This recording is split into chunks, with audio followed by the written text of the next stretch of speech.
Once your meeting has been scheduled, the next thing you'll have to do is share that meeting details with your students. So there's a few different places where this can happen. The first place is directly inside Virtual Classroom. So students can come in here and they will see these meetings if they go in through those links. However, I would say that there's probably a few more efficient ways of sharing this with students.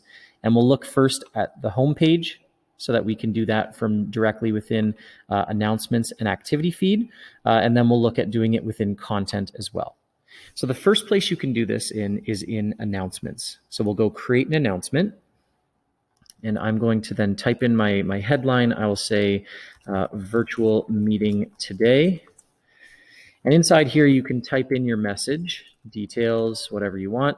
But then you can select this insert quick link icon. And a new little pop-up will show up. You scroll all the way to the bottom and you'll see there's an option for virtual classroom. And once you select that, you'll see all of the different meetings that we have in this course, or you can schedule a new meeting. So similar to the way that we had done that in the virtual classroom link, you see all these same options inside here. So you can create a new meeting directly from within here.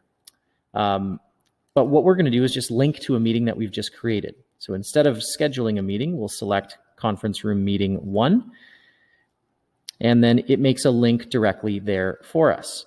So you can say message details, click link below to access the meeting.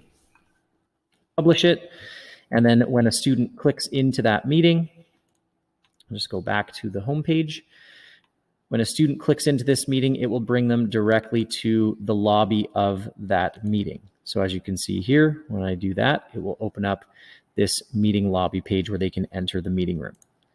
The second way of doing that is through activity feed. And you'll notice this is going to be a very similar process. When we select create a post, we can type in similar message, right? Message details, join the link below. And then now we can go attach, and we're going to attach an existing activity. So an existing activity brings up that same window, scroll all the way down and select virtual classroom. Now I should mention here that if you can't see virtual classroom, it might be because you're too zoomed in. So if you scroll all the way down to the bottom, you can't see this. Just press Control and minus on your keyboard and it will zoom out a little bit further so that you can actually see all of those different icons there.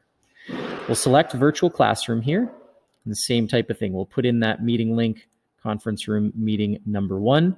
And the nice thing about this is that this kind of embeds it directly inside of the activity feed post. So that's very nice here. You can see that this is just the link to it, but this gives some more information. And if a student comes in, they can make this full screen, and it already has them at the meeting lobby page. So they don't have to go, they don't have to click the link to get there. This is the meeting lobby, and they can click the link to just get right into it as well. So those are the first two options directly on the home page if you're using announcements, or activity feed for using that. The other option would be to go into content.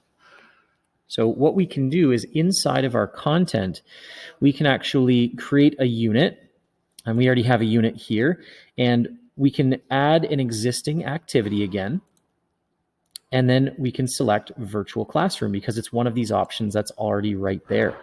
When we select virtual classroom, this same little window pops up here, which you can see I can put in the link to that meeting.